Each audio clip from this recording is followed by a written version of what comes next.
बिस्मिल्लाहिर्रहमानिर्रहीम, अस्सलाम वालेकुम। वेलकम टू माय चैनल दावत इस्लाम। मैं हूं आपका दोस्त शफकत अली ऑफिशियल। उम्मीद करता हूं कि आप सब लोग ईमान के आला दर्जे पे होंगे। सूरतुल इनाम की आयत नंबर 8 का तर्जमा कहते हैं कि इस नबी पर कोई फिरस्ता क्यों ना उतारा गया।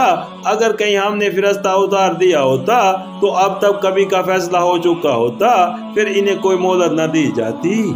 सूरतुल इनाम आयत नंबर 5, यानी जब ये शख्स खुदा की तरफ से पैगंबर बनाकर भेजा गया है तो आसमान से एक फरिश्ता उतरना चाहिए था जो लोगों से कहता कि ये खुदा का पैगंबर है, इसकी बात मानो वरना तुम्हें सजा दी जाएगी।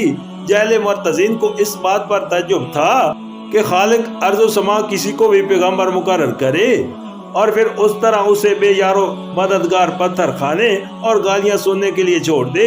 इतने बड़े बादशाह का सफीर अगर किसी बड़े स्टाफ के साथ न आया था तो कम अज कम एक फिरस्ता तो उसकी अर्ददिली में रहना चाहिए था, ताकि वो उसकी हिफाजत करता, उसका रोब बिठाता, उसकी मामूरियत का यकीन दिलाता और फौकुल फितरी तरीके से उसके काम अंजाम देता।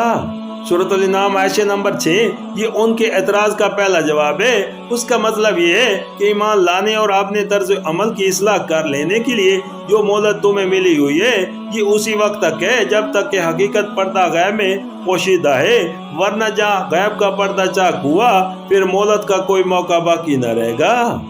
उसके बाद तो सिर्फ हिसाब ही लेना बाकी रह जाएगा, इसलिए कि दुनिया की जिंदगी तुम्हारे लिए एक इम्तिहान का जमाना है और इम्तिहान उस अमर का है कि तुम हकीकत को देखे बगैर अक्ल व फिक्र के सही इस्तेमाल से उसका अतराक करते हो या नहीं, और अतराक करने के बाद अपने नफ्स और उसकी ख्वाहिशात को काबू में लाकर अपने अमल को हकीकत के मुताबिक दुरुस्त रखते हो या नहीं। इस इम्तिहान के लिए गैब का गैब रहना शर्त लाजम है और तुम्हारी दुनियावी जिंदगी जो दरअसल मोहलत इम्तिहान है उसी वक्त तक कायम रह सकती है जब तक के गैब गैब है। जहाँ गैब शहादत में तब्दील हुआ ये मोहलत लाजमन खत्म हो जाएगी और इम्तिहान के बजाय नतीजा इम्तिहान निकलने का वक्त आ पहुँचेगा। लिहाजा तुम्हारे मुतालबे के जवाब में ये मुमकिन नहीं है कि तुम्हारे सामने फरिश्ते को उसकी असली सूरत में नुमाया कर दिया जाए, क्योंकि अल्लाह ताला अभी तुम्हारे इम्तिहान की मुद्दत खत्म नहीं करना चाहता। मुलाहिजा हो सूरतुल बकरा आयत नंबर 228।